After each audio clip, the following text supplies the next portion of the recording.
Capsicum శనగపిండిని ఉపయోగించి వెరైటీగా నార్త్ ఇండియన్ రెసిపీ ఎలా తయారు చేసుకోవచ్చో చూద్దామా మరి.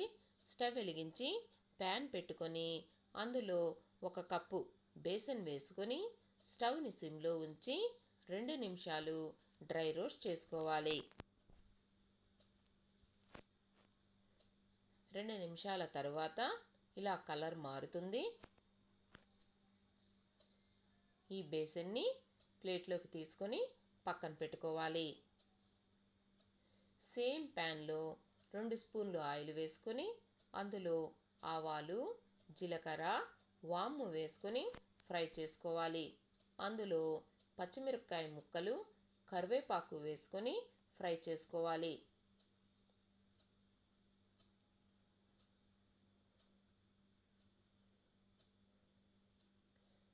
క్యాప్సికాన్ని ఇలా పీసెస్ లాగా కట్ చేసుకొని పక్కన పెట్టుకోవాలి.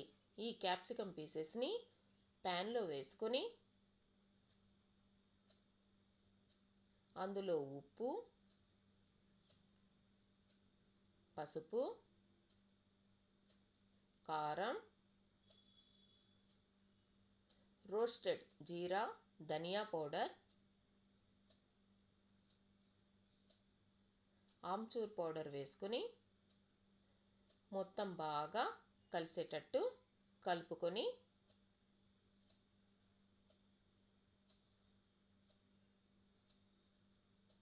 ప్యాన్కి మూత పెట్టి 2 నిమిషాలు ఉడికించుకోవాలి. 2 నిమిషాల తరువాత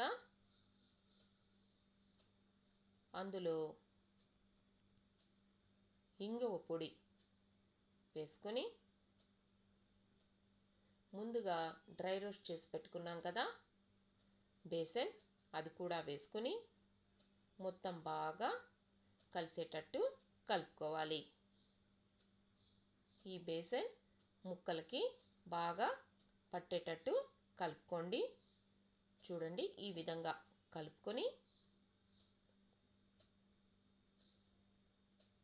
ప్యాన్కి మూత పెట్టి మరొక 2 నిమిషాలు ఉడికించుకోవాలి.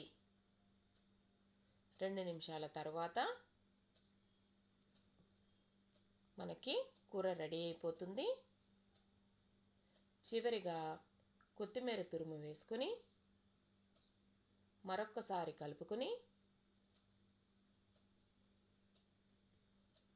సర్వింగ్ ప్లేట్లోకి తీసుకొని సైడ్ డిష్గా రైస్తో కానీ రోటీతో కానీ సర్వ్ చేసుకుంటే చాలా బాగుంటుంది.